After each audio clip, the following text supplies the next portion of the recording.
আপনারা অনেকেই আমাদের কাছে জানতে চান কিভাবে গাড়ির ইমার্জেন্সি ব্রেকিং সিস্টেমটা অফ করতে হয়, কারণ ইমার্জেন্সি ব্রেকিং সিস্টেমটা অন থাকলে হঠাৎ করেই গাড়ি ব্রেক করে, তখন পিছন থেকে যে কোনো গাড়ি অ্যাক্সিডেন্ট করার সম্ভাবনা অনেক বেশি থাকে। আসুন আজকের ভিডিওতে আমরা দেখে নিই কিভাবে ইমার্জেন্সি ব্রেকিং সিস্টেমটা অফ করতে হয়।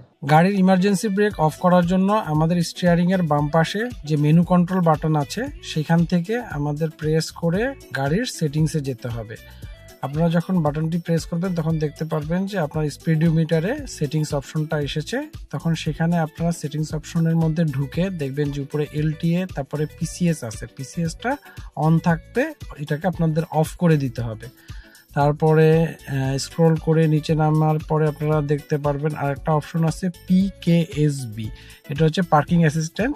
এটা যখন আপনি অফ করে দিবেন তখন আপনি যখন গাড়ির পিছনে ব্যাক করবেন তখন ইমার্জেন্সি ব্রেকটা হবে না। ইমার্জেন্সি ব্রেক অফের পাশাপাশি আপনাদেরকে আরও সহজ দুইটা জিনিস বলে দিই, যেমন ব্লাইন্ড স্পট মনিটর। আপনারা পিসিএস এর নিচে দেখবেন বিএসএম লেখা আছে, সেটা হচ্ছে ব্লাইন্ড স্পট মনিটর। এটা যখন অন থাকবে তখন আপনাদের সাইড মিররগুলোতে আপনারা যখন পিছন থেকে কোনো গাড়ি আসবে সেখানে এটাতে ব্লিঙ্ক করবে।